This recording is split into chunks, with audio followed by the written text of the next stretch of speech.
Good morning. Today I would like to talk about something that many of us are familiar with, and that would be fear. It's kind of a heavy word. It definitely has some negative connotations behind it, and we've definitely all felt it, and we definitely all will.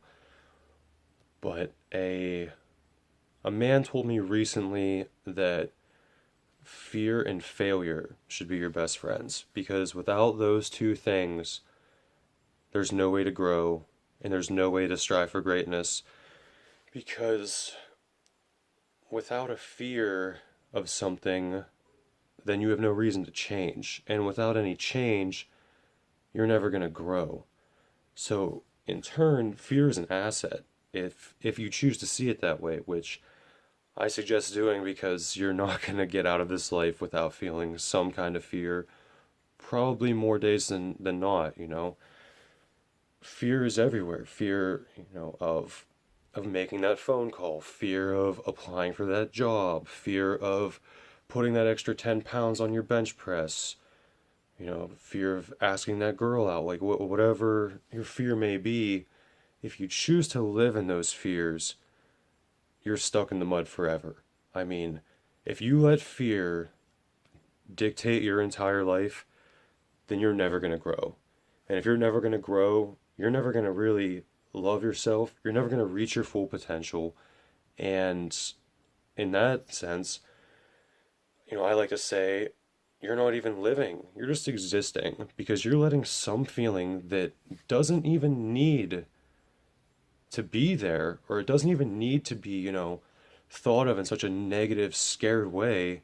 You're letting this feeling drive you away from being somebody that you're actually happy with.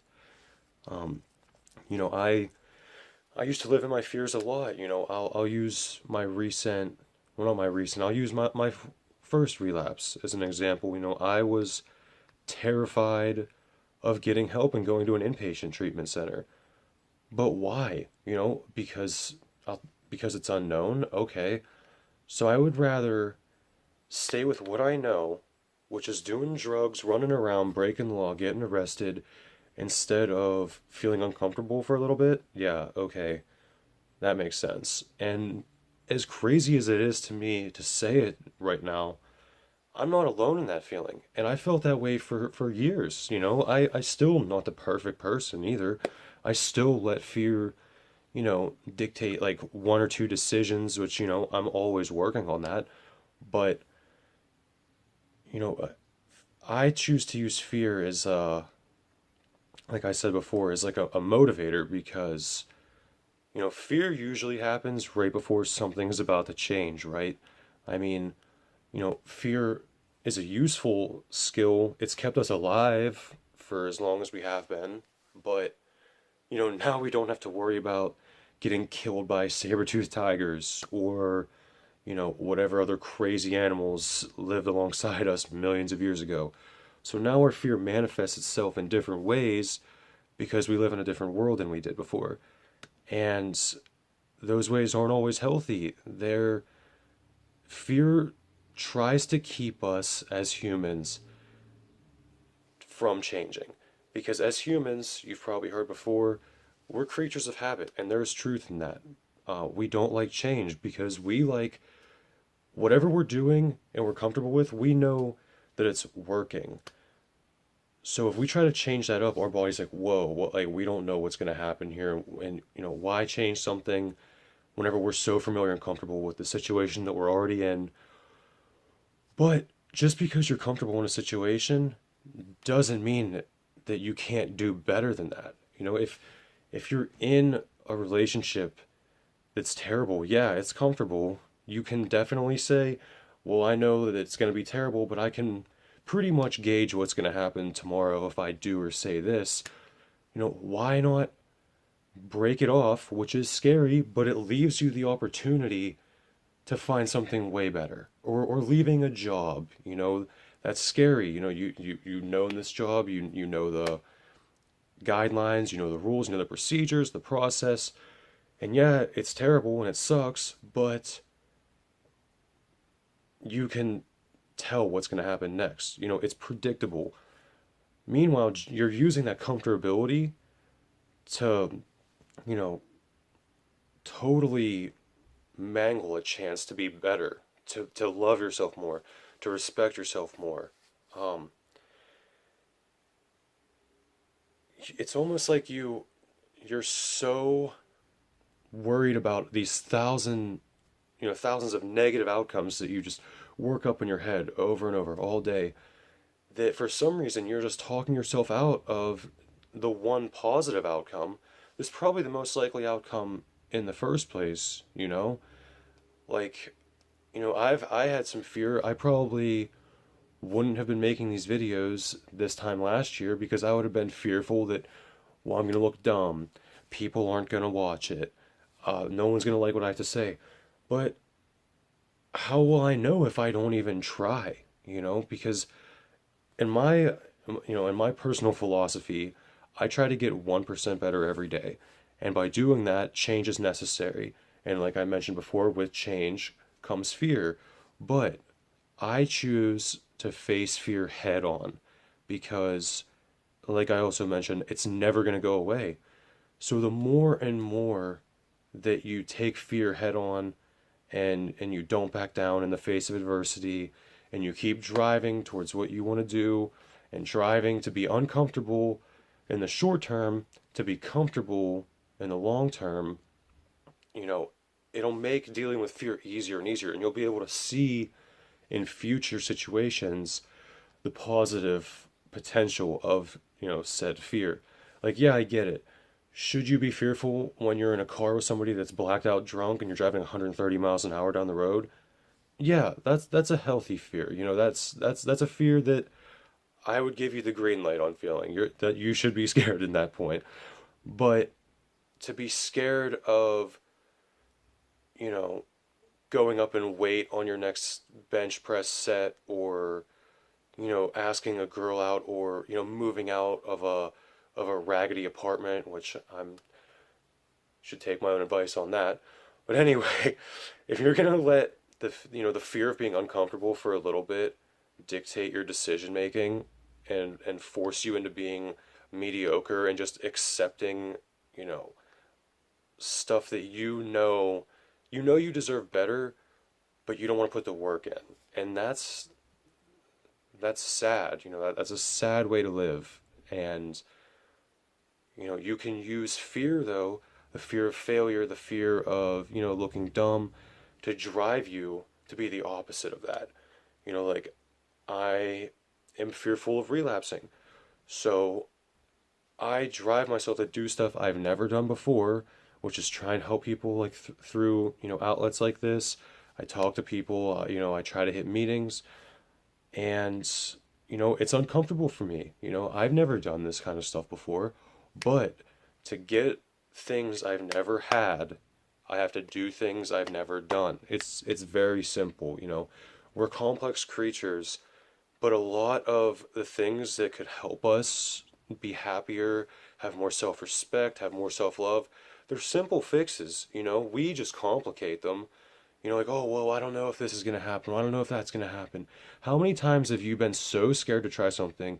You're so scared to present a paper or a project, and then you go up there and you work yourself up for 2 weeks, 2 straight weeks. You work yourself up. You can't sleep. You're sweating. You're terrified. You don't even know why. You know what I mean? There's an acronym. It's false evidence appearing real. FEAR. Like, you have all these thoughts in your head on why it's going to be so terrible to do something, but there's no evidence behind it saying that it's going to be awful. So you work yourself up for this presentation. You go up there, 2 weeks of stress for a 5 minute, presentation in front of people. You nail it. You sit down, and how many times have you went, that actually wasn't that bad? And that is just pretty much the prime example that I can think of, because like that stuff happens all the time, where you work yourself up so badly, convincing, like your mind is so powerful that it's like, this is out of the ordinary. Like, I want to stay the same. I don't want to challenge myself. The path of least resistance, that's a real thing. Your body likes to do that. It's also how we survived this long, It's a defense mechanism. But it just, I don't know. It just sucks, just to see people live like that, and like I've said, I'm a prime example. I lived scared for a long time, a very long time. And I still live scared to an extent, but most of the time we spend more time working ourselves up over situations that we have no control over than like is actually necessary by even, any stretch of the imagination. It's just crazy to think how much, like, I remember for like my driver's test, I worked myself up for weeks over it, and then I went and it was done in 5 minutes. And I was like, wow, I can't believe, like, I felt dumb, you know what I mean? And I know a lot of people do that, where like they just get in their own head and they live in their fear and they just fight change so hard. But that's also why you don't see many people that are very in tune with themselves, because they've never really allowed themselves to see fear as a good thing. Rather, they would rather live in it. And you can tell those people because they have no personal growth. They don't strive for anything. They're okay with being mediocre. They're okay with just being good enough, and I just don't think that's a way to live. I think that if you accept fear as a positive, but respect it, definitely respect it, because fear is one of the most powerful feelings as humans we have. I mean, it's kept us alive for millions of years, but you don't have to let it, run you. It doesn't have to be in control. It doesn't have to have the wheel your entire life. You can use it as a tool.